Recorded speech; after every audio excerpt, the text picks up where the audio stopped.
Hi friends, welcome back to another episode of Comedy Kitchen. Today, we're taking BLTs to a whole new level, but first, how about a little BLTs?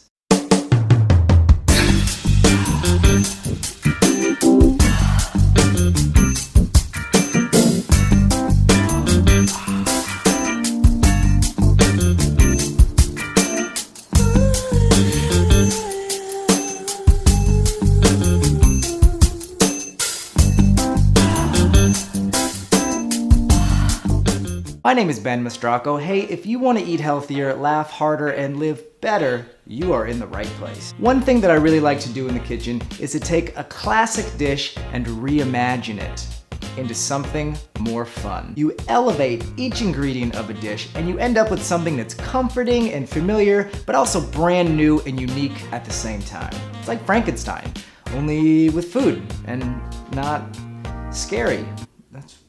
So today, I'm going to reimagine a classic BLT. How am I gonna reimagine this dish? Keep watching, I'm gonna show you how. Let's preheat the oven to 400 degrees. Now, first and foremost, how's it going? How you guys doing, you know? What's the wrap? So the first thing that's gonna make our BLTs extra fancy today is instead of cheese, I'm going to use a Parmesan crisp. It's this new thing I just learned. It's like caramelized, crispy cheese. It is scary delicious. Cheese is obviously an optional component of a BLT. It's not necessarily standard, but I mean, come on, right? Come on. So I've got about a quarter cup of some shredded Parmesan cheese here, maybe a little bit more. All I'm gonna do is dump it onto this parchment-lined baking sheet, and I'm just gonna spread it out into about the same shape as our bread. And I'm gonna pop this in the oven for about 5 minutes until it's nice and crispy. And voila.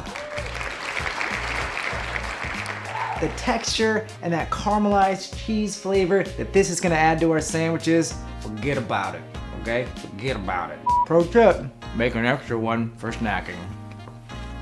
All right, we'll set this aside for just a minute to cool down, so let's move on.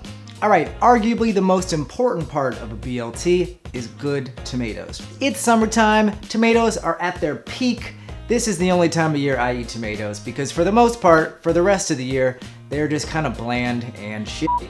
These tomatoes are super fresh. I just got them at the farmer's market yesterday. They are some beautiful heirloom tomatoes and they are part of what's going to make this sandwich so delicious. These tomatoes look beautiful. They've got a beautiful color to them. They might look a little weirdly shaped at times, but they're still gonna be super delicious. This one actually kind of looks like my Uncle Rick.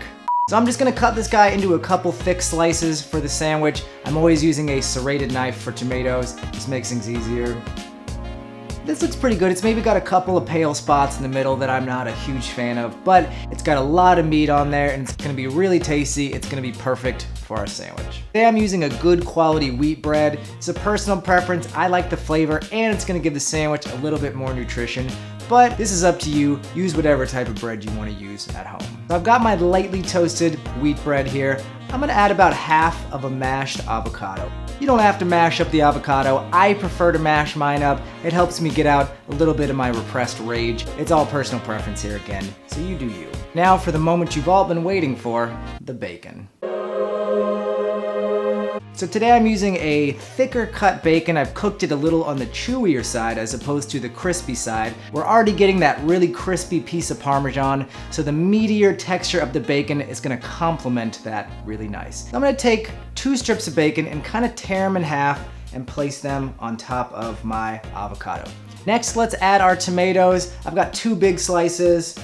Pro tip, sprinkle your tomatoes with a little bit of salt. It's gonna bring the flavor of those tomatoes out even more. I'm gonna add a little bit of thinly sliced red onion to my sandwich here. It's gonna be nice and crisp and refreshing. It's gonna go well with the rest of our ingredients. Next, we'll add our Parmesan crisp.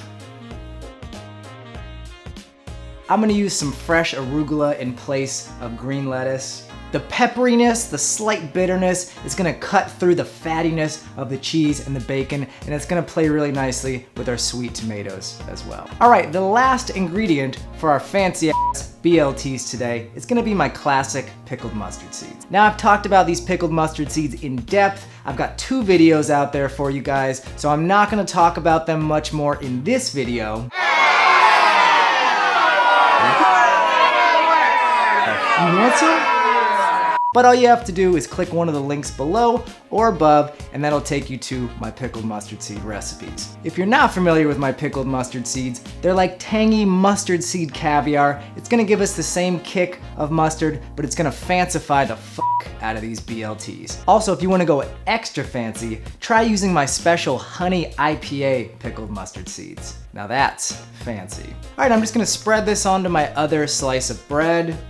You'll probably want about 1 to 2 tablespoons of these mustard seeds. All right, and we're gonna plop this on here. Now tell me that's not the fanciest BLT you've ever seen in your life.